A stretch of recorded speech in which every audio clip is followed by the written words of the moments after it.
আজকের ভিডিওটা একটু স্পেশাল, কারণ আমরা চলেছি দক্ষিণ ভারতের এক মহাজাগতিক যাত্রায়। আদিযোগী দর্শন এবং কোয়েম্বাটুর থেকে উটি পাহাড়ের দিকে একটা অপূর্ব সফর। একদিকে আধ্যাত্মিকতার ছোঁয়া, অন্যদিকে নৈসর্গিক সৌন্দর্যের পাহাড়ের পথ। সবটা একই ভিডিওতে, তাই স্কিপ না করে একদম শেষ পর্যন্ত থাকুন। সকাল সকাল ঘুম থেকে উঠে আজকের সফরের জন্য রেডি থাকছিলাম কোয়েম্বাটুরের আইবি রেসিডেন্সিতে, চমৎকার একটা বাজেট হোটেল। সকালের প্রথম গন্তব্য আরোমা বেকারি, আমাদের হোটেলের একদম পাশেই। এখানকার কফি আর ফ্রেশ পেস্ট্রিগুলো একেবারে অসাধারণ। হালকা স্ন্যাক্স দিয়ে দিনের শুরু করলাম, কারণ সামনে কিন্তু অনেকটা পথ। আর আমাদের স্টেতে যেহেতু কোনো ব্রেকফাস্ট ফেসিলিটি ছিল না, তাই এখানে আসা ছাড়া কোনো উপায়ও ছিল না। গিয়ে হোটেলে ফিরেই দেখলাম আমাদের গাড়ি সেদিনকার জন্য রেডি। তো সকালবেলায় আমরা ওনাকে বলে রেখেছিলাম যে আমরা একটু আর্লি মর্নিং লিভ করতে চাই, কারণ আমাদের আদিয়োগী হয়ে উটি যাওয়ার ছিল সেদিনকে। তাই প্রথম স্টপ আমাদেরকে ব্রেকফাস্টের জন্য নিতেই হলো ওখানকার একটা লোকাল রেস্টুরেন্টে। আমাদের সেদিনকে দাঁড় করানো হয়েছিল হাইওয়ের ধারে একটা বিখ্যাত সাউথ ইন্ডিয়ান হোটেলে। আর এখানে ভাষা যেহেতু একটা অনেক বড় সমস্যা, তাই আমাদের অর্ডারও কিন্তু সেদিনকে দিয়ে দিয়েছিল আমাদের সেই সারথি। কলাপাতায় পরিবেশন করা ইডলি আর মশলা দোসা একেবারে মন ছুঁয়ে গেল। তাজা নারকেলের চাটনির সঙ্গে এমন ফ্লেভারফুল ব্রেকফাস্ট পেয়ে আমরা সত্যিই মুগ্ধ ছিলাম।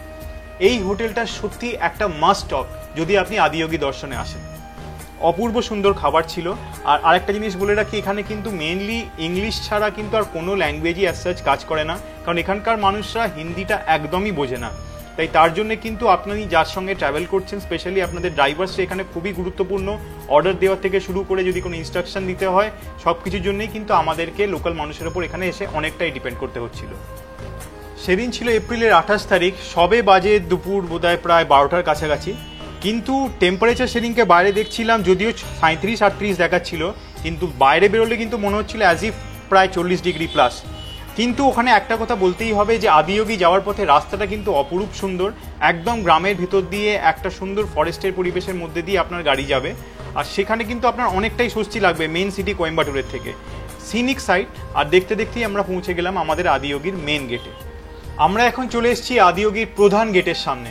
কিন্তু একটা জিনিস চোখে পড়লো, চারিদিকে প্রচণ্ড রোদ, তাপমাত্রা প্রায় 40 ডিগ্রির কাছাকাছি।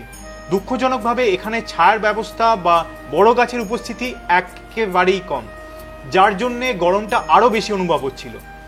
আদিযোগী সম্বন্ধে জানে না এখানে কোয়েম্বাটুর বা আমাদের ভারতবর্ষে এই গত 7-8 বছরে বোধহয় আর কেউ নেই, কারণ ঈশা ফাউন্ডেশন এখানে এত সুন্দর কাজ করে চলেছে আমাদের আধ্যাত্মিক চেতনার জন্যে।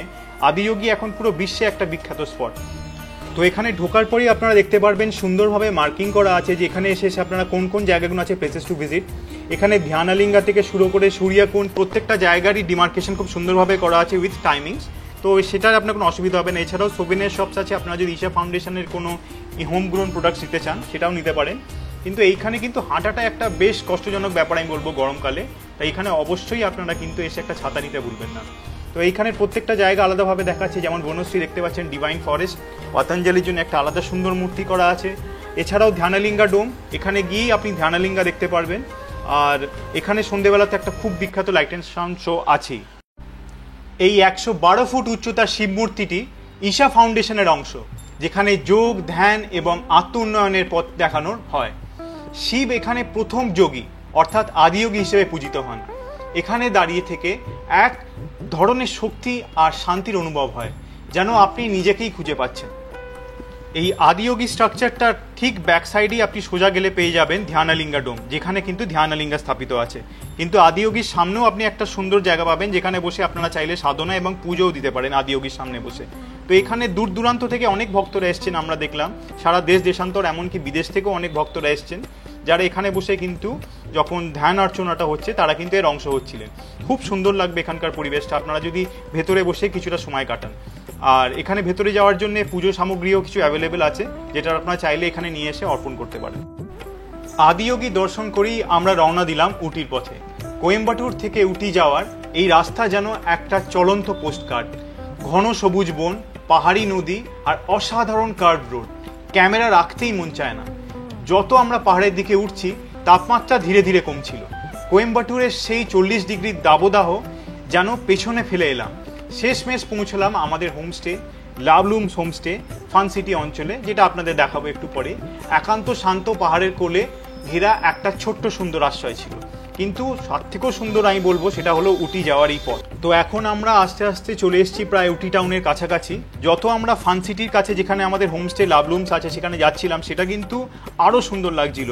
আর এখন আমরা এসে গেছি সেই চার মাথার মোড়টাতে, যেখান থেকে আমাদের লাভলুমস যাওয়ার জন্য আমাদেরকে বাঁ দিকে নামতে হবে।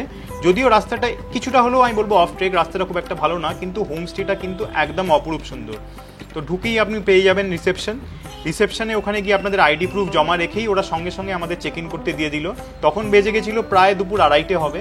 তো এখানে গিয়ে আমরা পেয়ে গেলাম একটা সুন্দর কমন এরিয়া, যেটা আমাদের 3টে সেপারেট রুমস আছে, আপনারা দেখতে পাচ্ছেন। সবাই কমন এরিয়াটা ইউজ করতে পারে, আর তার সাথে অ্যাটাচ ব্যালকনি ছিল।